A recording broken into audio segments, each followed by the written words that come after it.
ang Ngir-Ngir Falls continuation. Narito na po ang unang falls. Ayan, mababa lang siya, drop type. Sa harap niya may mapapagtampisawan na.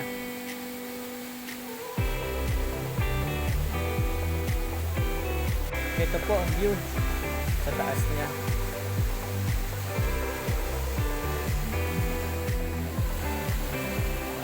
Ang pangalawang falls, ilang hakbang lang mula sa una. Ito, mataas-taas, drop type din, at may kakambal na maliit sa bandang kaliwa niya. Nakaka-relax ng tingnan.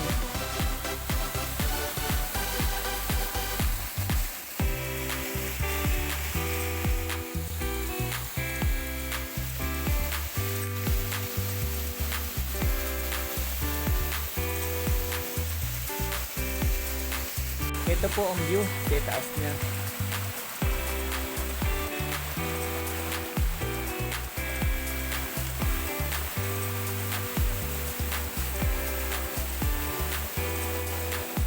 Ang pangatlo, mababa din lang. Slide type naman na lagas-lasan.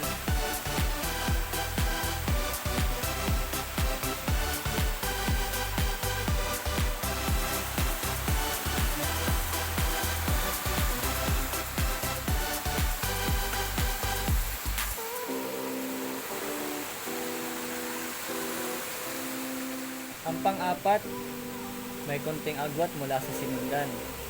Nasa 5 minutes lang na lakad ang pagitan.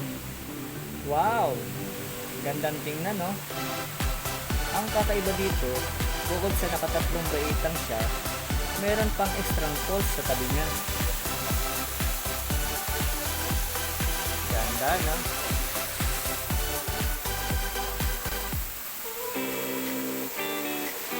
Sarap dito mag-relax at magbabad.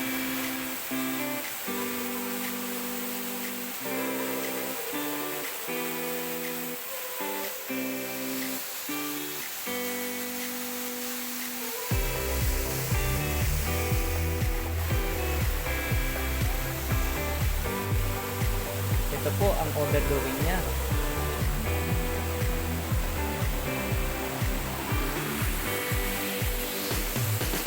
Sa ibabaw nito, mayroon pang dalawang sunod na parang jacuzzi, saan makakapagbabad din kayo. Ayan, o.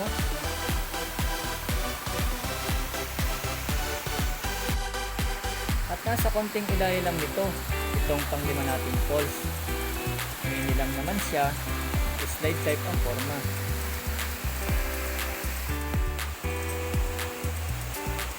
Patuloy pa po tayong umilaya para makita natin ang iba pa.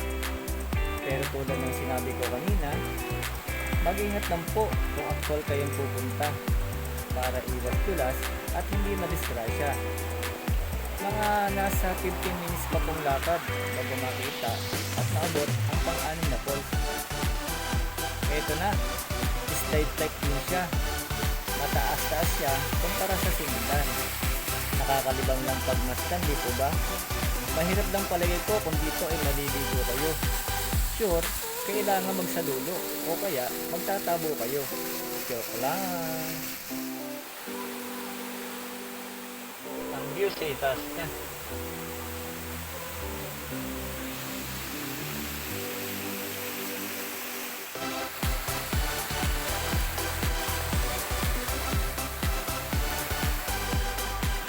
Mga nasa 2 minutong lakad naman po itong pang-pitong falls. Hindi na nga lang po natin ito natutukan dahil sa wala magandang mapistuhan. Kaya dumiretso na po tayo sa pang-8 falls. Nasa 2 minutong lakad din po mula sa ikapitong falls. Slide type, medyo zigzag ang forma. Ganda lang ng scenery. Wala naman po dito ay mga 3 minutong lakad na lang para marating na ang panghuli. Ikasiyam na falls, slide type din, halos katulad ng pang-anim.